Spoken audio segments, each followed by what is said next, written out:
You see someone's best moment and compare it to your most exhausted self. Have you ever been feeling okay and then suddenly saw someone else's life and started feeling inadequate? Someone's success, beauty, relationship, social circle, the attention they receive, or their lifestyle may have suddenly made you question your own life. Today, I'm talking about comparison and the need for approval. Actually, comparison is not something completely foreign to the human mind. The human brain tends to compare in order to understand standards. The problem begins when we use comparison not to grow, but to diminish ourselves. Comparison becomes a problem when it turns into a measure of self-worth. Because then, you don't just look at someone else and feel inspired. You start reading someone else's existence as proof of your own lack. They succeeded, so I must be behind. They are loved, so I must not be lovable enough. They get more attention, so my value must be lower.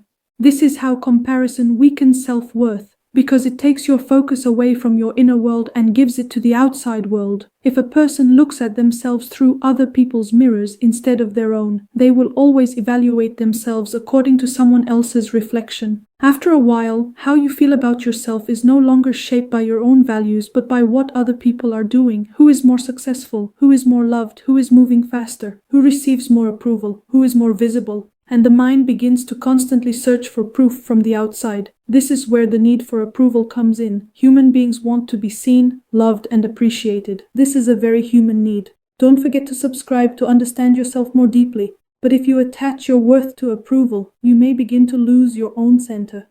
Then instead of asking, "What do I want?" you start asking, "How can I be liked more?" Instead of asking, "Is this right for me?" you ask, "Will I be accepted if I do this?" Instead of asking, "What is my boundary?" you feel afraid and wonder, "Will they still love me if I say no?" And without realizing it, you hand your worth over to other people's reactions. If someone shows interest, you feel valuable. If someone pulls away, you feel worthless. If someone praises you, you feel relieved. If someone criticizes you, you fall apart.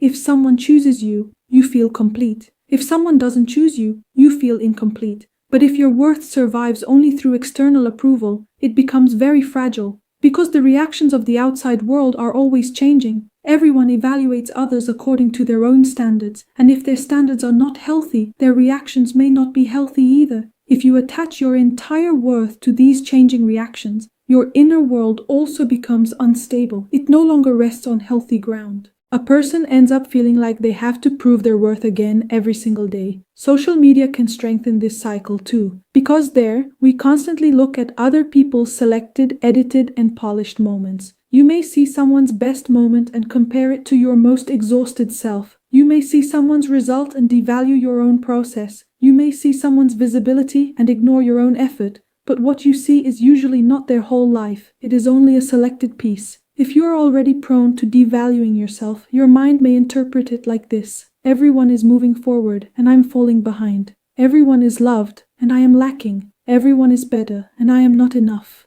That's why the real issue is not comparison itself, but the conclusion you reach about yourself after comparing. You can ask yourself, am I feeling inspired right now, or am I making myself smaller? When I look at this person, am I clarifying my own path, or am I forgetting my own worth? What truly matters to me? Or am I chasing a life that I believe will bring me approval? Is the person whose approval I am seeking emotionally healthy? Because comparison and the need for approval can sometimes pull us away from our own lives, and after a while, you may find yourself inside a life that looks good from the outside, but does not feel like yours on the inside. This is one of the dangerous cycles of feeling worthless. When you cannot feel your value within yourself, you try to collect it from the outside. External approval may bring temporary relief, but it may not be enough to build a lasting sense of self-worth. Because when that external approval disappears, the same question may remain inside. Am I truly valuable? That is why feeling valuable does not mean never being affected by anyone. That would not be realistic. Everyone is affected by relationships,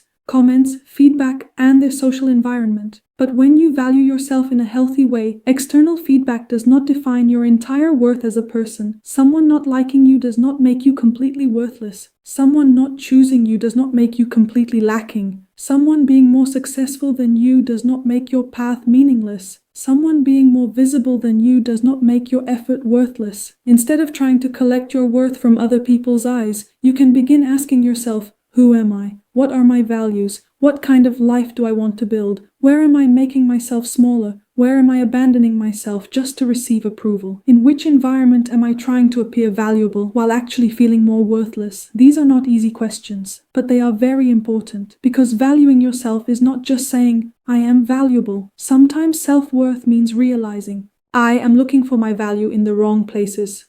I am trying to be accepted somewhere that is not right for me. I am evaluating myself through someone else's standards. I need to return to my own inner world.